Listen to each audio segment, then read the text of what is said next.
Fala, tropa! Já pediu a forneria original? Não! Os melhores recheios e as pizzas mais recheadas você encontra aqui. Link na descrição. Vral! Treinadores que teve lá nesse tetracampeonato. Tive diversos. Tive Vadão, que Deus o tenha, né? Vadão. Tive o Mancini, que é um baita treinador. Wagner, né? O Wagner Mancini, aprendi muito com ele. Pô, Wagner Mancini. O Wagner Mancini é um excelente treinador. Esse América aí... Muitas vezes não falam nele assim como um grande técnico. Eu gosto dos times dele. América ofensivo. Ele é muito acabou, ofensivo. caiu, né? Mas... Mas ele é muito ofensivo. Então, eu gosto de treinador assim, né? Me dava super bem, gostava de jogar com o modelo de jogo dele.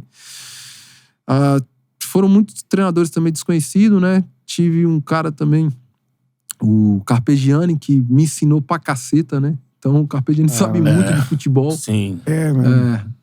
E eu é um acho... cara desses dos diferentes do meio, assim, né? O cara pensa... O Carpegiani, cara, é uma... Até assim, né, Cantarelli? É uma coisa que eu até me pergunto muito, né?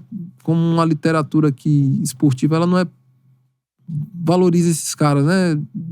Ele, o Vanderlei, o próprio Filipão, o Levi Coupe.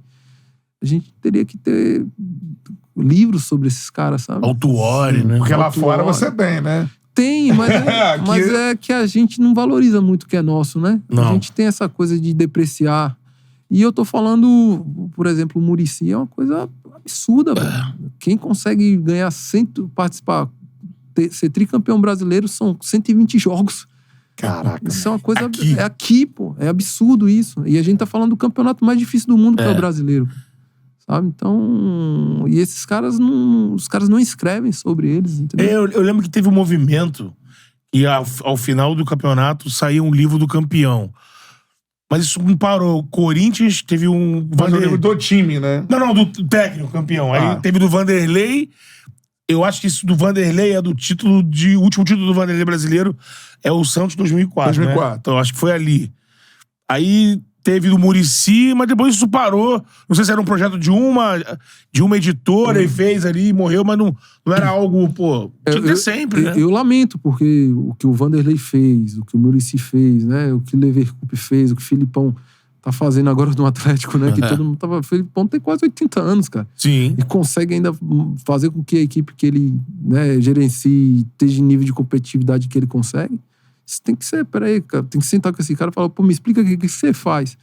Né? Coisa que, por exemplo, eu passava em Portugal e passava em algumas livrarias, tinha de treinador que era, livros de treinadores que era da segunda divisão, né? Aí eu falava assim, peraí, pô, tem alguma coisa errada aqui, né? Mas o português, ele tem essa coisa bairrista, né? Nós brasileiros não temos, né? É isso. E isso estende para várias áreas da sociedade, né? Eu vejo muito canal de história do Eduardo Bueno, Peninha. Sim, o Peninha. Buenas ideias. Bom demais, né? Ele é um figuraço. Eu sou viciado. E aí, ele fala essas paradas, ele conta histórias, se fossem produzidas, ele sempre fala isso, por Hollywood, e você aconteceu no Brasil e você não sabe. Ele fala assim. Fica valorizando, não sei o que, aqui, pô, essa história e tal, sei lá o que. Aconteceu cada coisa, né? Eu fizesse filme e tal, produções. Pô, sensacional. Até por isso a gente pode entrar nesse papo com o Wallace, porque essa postura e essa cultura dos portugueses em valorizar o deles acabou permeando aqui a gente, porque se a gente vê o número de portugueses, a nomenclatura, tudo vem da escola portuguesa de futebol, né? Que acabou tendo, lógico, uma ascensão na Europa com Mourinho, Vilas Boas, com vários nomes, mas chegou no Brasil. Técnicos brasileiros foram estudar e trouxeram essa nomenclatura do futebol e tudo mais nova. E os técnicos entraram aqui. Tem o Abel, tem o Jesus que Jesus fez. Hoje em dia tem técnico português nas equipes menores também. Acabaram entrando aqui no Brasil, né? Tem, eu não sou contra. Eu acho que é válido, né? Eu até esqueci de citar um outro cara que tem que ser estudado, cara. É o Renato.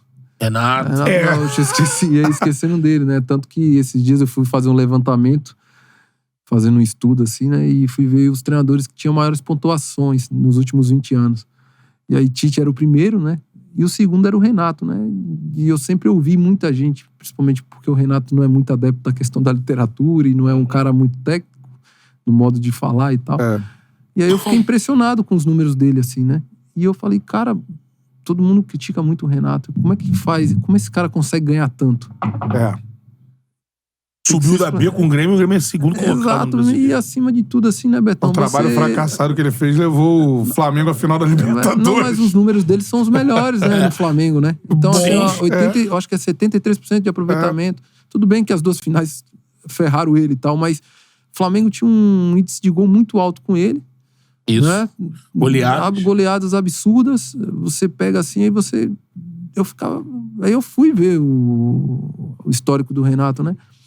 E aí você vai pegando as equipes do Renato, equipes que talvez outros treinadores dissessem que não tinham tanto respaldo para ser campeão. O Renato consegue levar a final da Copa do Brasil. Aquele Vasco que perdeu a final pro Flamengo no Maracanã. 2006. Não é isso? Valdir Papel e Valdirão. Exato, que o Renato deu uma tapa no Valdir Papel. Valdir Papel. Expulso lá no início do jogo. Exato. Então, assim, você vai pegando o histórico dos times que o Renato pega e você tem que ter um pouquinho de humildade e falar, pô, esse cara faz alguma coisa aqui que né, não dá pra... Ninguém ganha repetidas vezes. O Grêmio, no início da temporada, todo mundo falava que era a equipe pra se manter. Ele colocou ali pra brigar pelo título.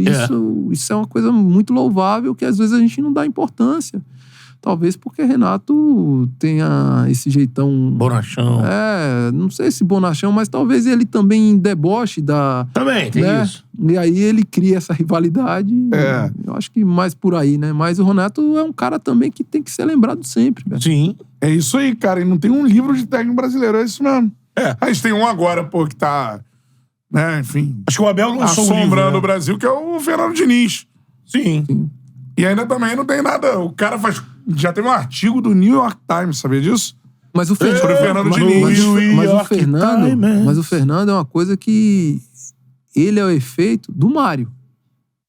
A avaliação não é dizer que eu achei o Fernando o máximo, não. O Mário, ele tem uma ideia de jogo. Ele gosta do jogo. E eu assisti o podcast dele aqui. Sim. Pronto. Então, assim, o que o Mário é diferente de alguns outros presidentes, ele tem uma ideia de como ele quer o time dele. Sim. E era a ideia do Fernando, correto? Sim, sim. O Fernando vinha em baixa. Embaixo. Certo? Então o cara teve... Pode passar pelo Vasco. Quem tava no banco do Fluminense era o Abel, né? Exato. Então, e o que acontece quando o Fernando sugere ou lança o nome do Fernando era que a imprensa bateu e a própria torcida, olha, eu gosto, mas não quero. Eu acho que a gente esquece muito rápido das histórias. Porque ele joga bonito, mas não vem. Exatamente. A última impressão de 19. Exatamente. Então, assim, o efeito de início passa muito pelo Mário. De bancar, né? De bancar e de ter a ideia de jogo que ele acredita e falar assim, olha, é desse jeito, né? E ele colocou muita gente competente no entorno dele, né? Agora até me fugiu. O Angione, né? O Angione disse aqui, que foi o Mário que falou bem, né, Angione? Eu quero o Diniz. Então, daí você tira, né? Então, a maioria dos clubes que a gente vê é assim, né? Porque é um treinador que tá no mercado. Então... Sim. Então, como é que você quer que seu time jogue? Realmente você vai ter dificuldades, né? Isso é um problema aqui no Brasil, né? Assim, só você vê a troca, né? Você tem um técnico que impõe um jogo, aí ele é demitido, você traz um que joga mais fechado. Assim, movimento contrário. Aí o cara... Não há uma linha, né? Fala, Charludo! Gostou desse corte que você acabou de assistir? Se inscreve no canal aí, dá essa moral pro Charla aí. Vral!